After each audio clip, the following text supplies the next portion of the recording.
Kaushik lead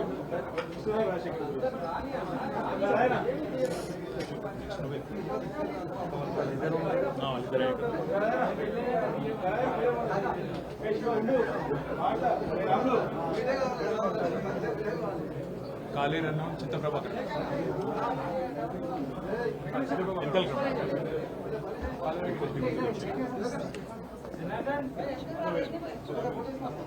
చిత్తప్రభాకర్ గారు ప్రభాకర్ కదా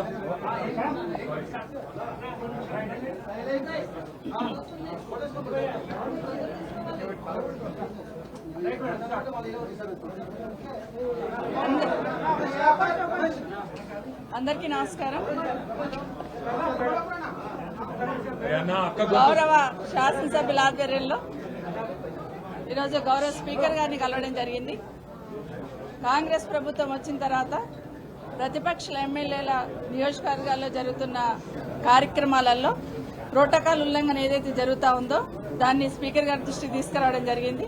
తప్పకుండా మా హక్కులను హరిస్తున్న సందర్భంలో మీరు మా హక్కులను కాపాడాలని గౌరవ స్పీకర్ గారికి విన్నవించుకోవడం జరిగింది.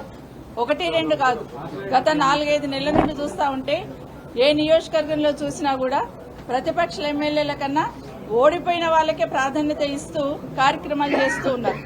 నిన్న జరిగిన సంఘటన రాష్ట్రంలో కూడా అందరికీ తెలుసు.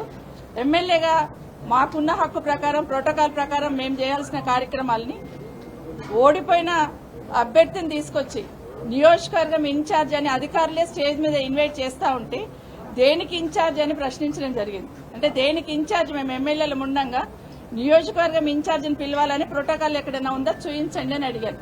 అయినా కూడా నిన్నంతా కూడా దాన్ని డివైడ్ చేస్తూ ఓడిపోయిన అభ్యర్థిని అంటే 3వ స్థానంలో వచ్చిన అభ్యర్థిని తీసుకొచ్చి స్టేజ్ మీద కూర్చోబెట్టి చెక్కులు ఇవ్వాలనే నిర్ణయం ఏదైతే తీసుకున్నారో వాళ్ళ ఆలోచన ఒకటే కనిపిస్తా ఉంది.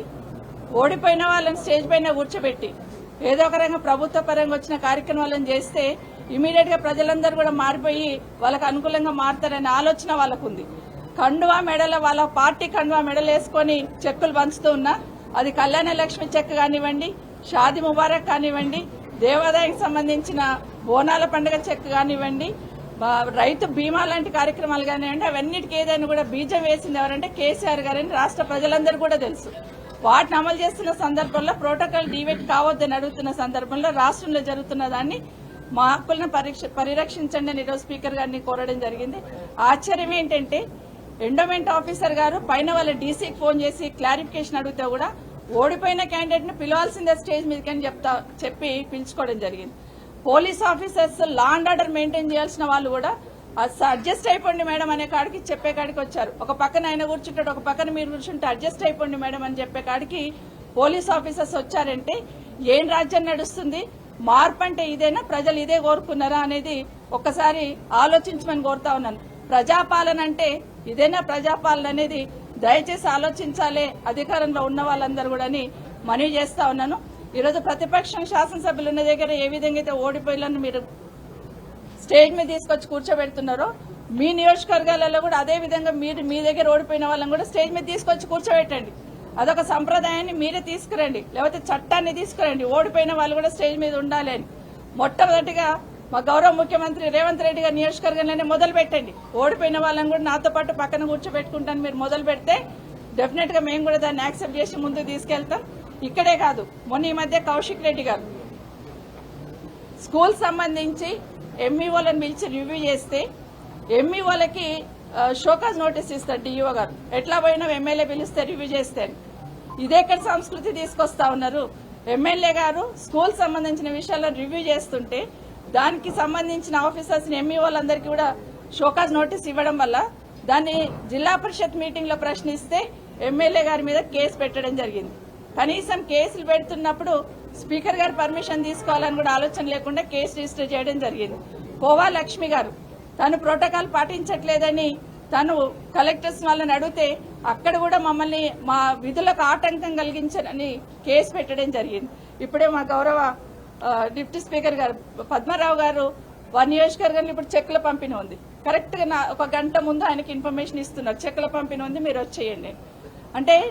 గతంలో ఏముండిందంటే కనీసం జిల్లాకు ఒక మంత్రి ఉండేవాళ్ళు, ఇప్పుడు జిల్లాకు ఒక ఇన్ఛార్జిని మంత్రిని పెట్టి ప్రతిపక్ష ఎమ్మెల్యేలు ఉన్న కాన్ఫరెన్స్ లో ఒక్కొక్కరిని ఇన్ఛార్జీలు పెట్టున్నారు.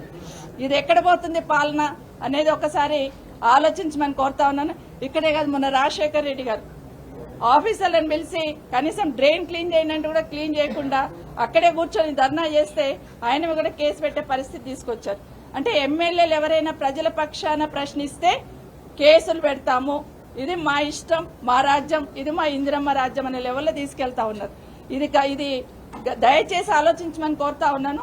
ప్రతిపక్షంలో ఉన్న ప్రభుత్వంలో ఉన్న ఎమ్మెల్యేలకు ఉండే రైట్స్ ఎమ్మెల్యేలకు ఉంటుంది. దాన్ని కాపాడాల్సిన బాధ్యత ప్రభుత్వంలో ఉన్న పెద్దలకు ఉంటుంది, అదేవిధంగా గౌరవ స్పీకర్ గారికి ఉంటుంది. దయచేసి భవిష్యత్తులో ఇవి జరగకుండా చూడమని స్పీకర్ గారిని కూడా కోరడం జరిగింది.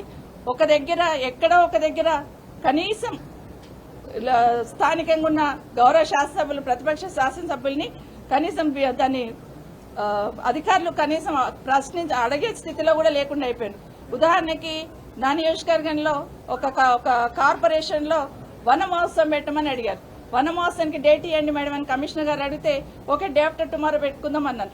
నెక్స్ట్ డే ఫోన్ చేసి సారీ మేడం ఇన్ఛార్జ్ మినిస్టర్ వస్తారట వన మహోత్సవానికి క్యాన్సిల్ చేస్తున్నామంటారు.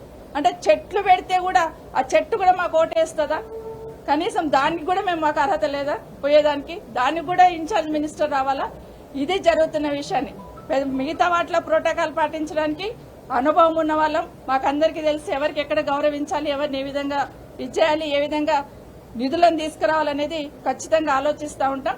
గౌరవించి ప్రజాప్రతినిధులను గౌరవించడం అనే సిస్టమ్ ఏదైతే ఉందో దాన్ని దయచేసి కొలాప్స్ చేయొద్దని గౌరవ ముఖ్యమంత్రి గారిని, ప్రభుత్వాన్ని, అదేవిధంగా గౌరవ స్పీకర్ గారు కూడా కోరుతా ఉన్నాం.